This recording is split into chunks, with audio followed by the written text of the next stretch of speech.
Level playing field দেখতেছি না নির্বাচনে, এবং মব সন্ত্রাস কিছুটা হলেও আছে। সমস্ত দলের প্রতি নির্বাচন কমিশনের একরকম বিহেভ থাকা উচিত। বর্তমান যে পরিস্থিতি, এই পরিস্থিতিতে বলবো না যে পরিপূর্ণভাবে সুষ্ঠু হবে। জাতীয় পার্টি যে কোনো গণতান্ত্রিক নির্বাচন প্রক্রিয়ায় অংশগ্রহণের সদা প্রস্তুত, তবে আমরা লেভেল প্লেইং ফিল্ডটা আশা করতেছি।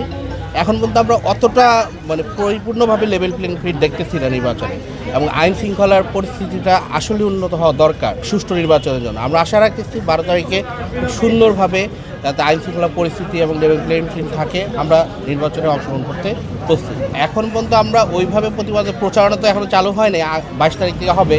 তবে কিছুটা তো মবের ভয় দেখতেছি। মব সন্ত্রাসটাকে না, লেভেল প্লেইং ফিল্ড আমরা পরিপূর্ণভাবে দেখতে পাচ্ছি না, এবং মব সন্ত্রাস কিছুটা হলেও আছে, যেটার জন্য আমরা ফেস করতেছি। জাতীয় পার্টিকে অনেক জায়গায় চাপ ফিল করাচ্ছে, আমরা প্রচারণা চালাতে গেলে হয়তো আরও কিছু প্রবলেম ফেস করব। সেটা যাতে না হয় এটা আমরা আশা রাখতেছি। সমস্ত দলের প্রতি নির্বাচন কমিশনের একরকম বিহেভ থাকা উচিত। লেভেল প্লেইং ফিল্ড বলতে আমরা এখনও পরিপূর্ণভাবে দেখতেছি না এটা। আমরা কিছুটা মব ফেস করতেছি। মব সন্ত্রাসটা নির্বাচন কমিশনের উচিত সব দলের সমস্ত প্রার্থীদের প্রতি সমান আচরণ মেনটেন করা, এবং আইন শৃঙ্খলা পরিস্থিতিরও তা দেখা যাচ্ছে না। আগামীকাল থেকে আমরা প্রচারণা চালু করব। আমরা মনে করতেছি যে আইন শৃঙ্খলা পরিস্থিতি এবং লেভেল প্লেইং ফিল্ড থাকবে। আশা রাখি সেটা থাকলে ভালো আমাদের জন্য।